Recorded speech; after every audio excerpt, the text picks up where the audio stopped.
हमारे साथ है डॉक्टर मोनिका सिंह, जो कि प्रचंड कला में प्रधानी का चुनाव लड़ी थी और इनके सामने धर्मेंद्र जो वर्तमान प्रधान है वो चुनाव लड़ा था और करीब 5 वोट से कम के अंतर पे डॉक्टर मोनिका सिंह हार गई थी और जो प्रधान है वर्तमान धर्मेंद्र प्रचंड कला का वो जीत गया था।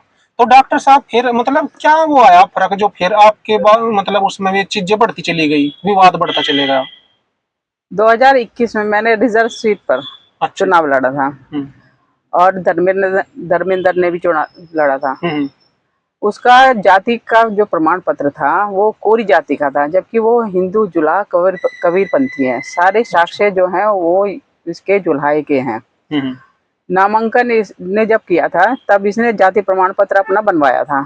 अच्छा। नया जाति प्रमाण पत्र दाखिल करते हैं, ओरली सबको ये संदेश देते हैं। निर्वाचन आयोग कहता है कि नया जमा करो। अच्छा। तो इसने अपना जो 2013 में जो जाति प्रमाण पत्र बनवाया था वो इसने रिन्यू कराने के लिए जब तहसील में दिया तो वो खारिज हो गया था इसका। अच्छा। जाति प्रमाण पत्र तो इसने धरने भी किए, अखबारों में भी आई, पूरे गांव गंवार को पता था इसके कागज कंप्लीट नहीं है। तो इसने विमर्श फैलाई, अफवाह फैलाई कि मेरे कागज बन गए और उसी को दाखिल कर दिया। तो हमने भी मान लिया। और भी कैंडिडेट थे जो इसकी फाइल ठाक के फिर रहे थे इसकी कि ये अवैध रूप से ये पर्चा भर रहा है। तो इसने दाखिल कर दिया। पर हमें ये पता लगा जीतते ही, जब हमारी काउंटिंग हुई तो मेरी सास बीमार थी और मैं काउंटिंग में जा नहीं पाई थी। अच्छा। 2 वोट से मुझे इन्होंने फर्जी हराया। मेरी बहुत सारी वोट ऐसी थी जो मेरी पक्ष की थी और मैं तो वहाँ मौजूद नहीं हो पाई थी। और पहलवान जी भी थे लेकिन उनकी मदर एक्सपायर हो गई थी तो वो वापस आ गए। हाँ, वहाँ से हट गए थे काउंटिंग से। तो इन्होंने वहाँ भी मेरे साथ, तो मैंने पिटीशन दाखिल की इसके खिलाफ कि इसका नामांकन भी फर्जी है, इसका जाति प्रमाण भी फर्जी है। और 4 साल हो गए मुझे ये लड़ाई लड़ते हुए कि मैं एक ही जाति प्रमाण पत्र पे शासन प्रशासन से यही सवाल कर रही हूँ कि ये इसका फर्जी है, इसका निरस्त किया जाए जाति का प्रमाण पत्र। जब इसके पास तब भी नहीं था जाति प्रमाण पत्र, जब इसने नामांकन भरा तब भी नहीं था, आज भी नहीं है। 4 बार स्कूटनी कमेटी ने खारिज कर दिया इसका जाति का प्रमाण पत्र। तो इसका जो मेरी जो पिटीशन थी वो पिटीशन मेरी चली नहीं, एसडीएम ने भी खारिज कर दी, जबकि इसके पास कोई भी जाति का प्रमाण पत्र नहीं है और इसने फर्जी तरीके से मेरे को गिनती में भी हराया। ये भी फर्जी है, इसने 420 करी, उसका मुकदमा चल रहा। एससी का ये गलत फायदा उठा रहा है, इसलिए इस पे SC ST लगी थी। इसने 5 लाख रुपए इसने कबूल किया अपनी ऑडियो में कि 5 लाख रुपए इसने दे के वो से खारिज करवाया SC ST जो लगी थी। 420 इसकी चल रही। इसने गलत एफिडेविट मेरे खिलाफ दिया कि गैंगस्टर है, फला है, भूमाफिया है, जबकि मैं एक शिक्षिका हूँ। इसने तमाम एलिगेशन लगाए। मैंने एक जमीन ली थी, पैसों से जमीन ली, बकाया बेनामा कराया मैंने 2 जमीन ली, उसमें भी इसने राड़ करी मेरे साथ। रजिस्टर को कह रहे हैं कि रजिस्टर को ये कह रहे हैं कि मैं, धर्मेंद्र कह रहा है कि मैं अपने बीवी के कपड़े फड़वा के युधिष्ठिर का नाम लगवा दूंगा। ये सब साक्ष्य मेरे पास मौजूद है क्योंकि इसके परिवार के और ये और जो इसके साथ लग रहे हैं सब ये कहते हैं कि हाँ इस जमारी को प्रधान बनाएंगे।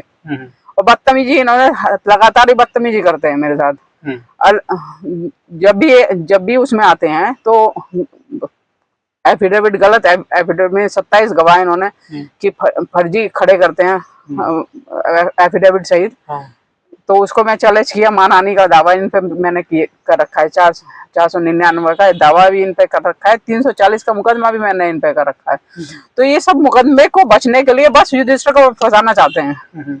अभी पिछले दिनों एक लड़की ने आपके पति युधिष्ठिर पर ये आरोप लगाया है जी कि जो युधिष्ठिर है वो मेरे साथ छेड़खानी करता है और होली पर भी मेरे साथ में उसने छेड़खानी की थी। कुछ इस तरह के आरोप उसने लगाए हैं आपके पति युधिष्ठिर पर। तो उस विषय में क्या कहोगे जी?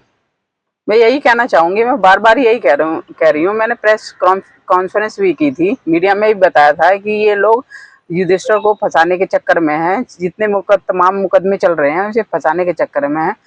जो शिकायत की उसके पिताजी ने की, उसके पिताजी पीड़ित है, हम नहीं पीड़ित है, हमें क्या मतलब किसी से क्या हो रहा है। उसके पिताजी ने अपनी समस्या डीएम साहब को, जहां भी उसने समस्या दी, उन्होंने उसकी शिकायत की। वो पीड़ित हैं अपनी लड़की से, अपनी पत्नी से पीड़ित होने के बाद उन्होंने शिकायत की। और होली की जो बात है, होली पे तो इसकी वीडियो जो फोटो वोटो सब धर्मेंद्र के साथ देखी गई, जो भी आई है, तो हाँ लड़की की, हाँ तो धर्मेंद्र से इसके है ताल्लुक, ये सब मीडिया में चल रहा है उसके। लेकिन वो जबरदस्ती युधिष्ठिर को फंसाना चाहती है। ये लोग चाहते, धर्मेंद्र चाहता है फंसाना कि मैं सारे मुकदमे उठा लूं, मैं किसी तरह से दबाव में आ जाऊं बस। तो मतलब आपका तो ये कहना है कि जो लड़की है, लड़की के पिता ने ही लड़की को लेकर के कुछ अपनी शिकायतें की थी तहसील में। हाँ जी बिल्कुल, सारी कहानी इसी की पढ़ाई हुई है। वरना उस लड़की से लड़की रह रही दिल्ली, युधिष्ठिर का क्या मतलब।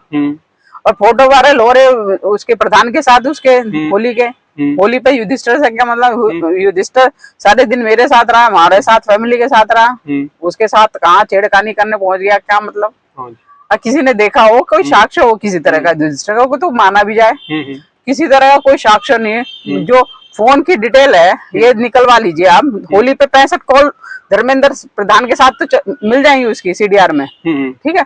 एक भी कॉल युधिष्ठिर की मिल जाए, या फोटो मिल जाए, या किसी कोई साक्ष्य मिल जाए, किसी ने देखा हो कि हाँ युधिष्ठिर परेशान कर रहा है, घर आ रहा है, जा रहा है, किसी तरह कोई तो साक्ष्य मिले। खाली गाल बजाए से युधिष्ठिर परेशान कर रहा, ऐसे तो कोई भी कहने लगे, मैं भी कह लूंगी किसी को युधिष्ठिर मेरा कोई परेशान कर रहा है और यूं कर रहा, वो कर रहा, मैं भी कह लूंगी। तो ऐसा कोई होता है, कोई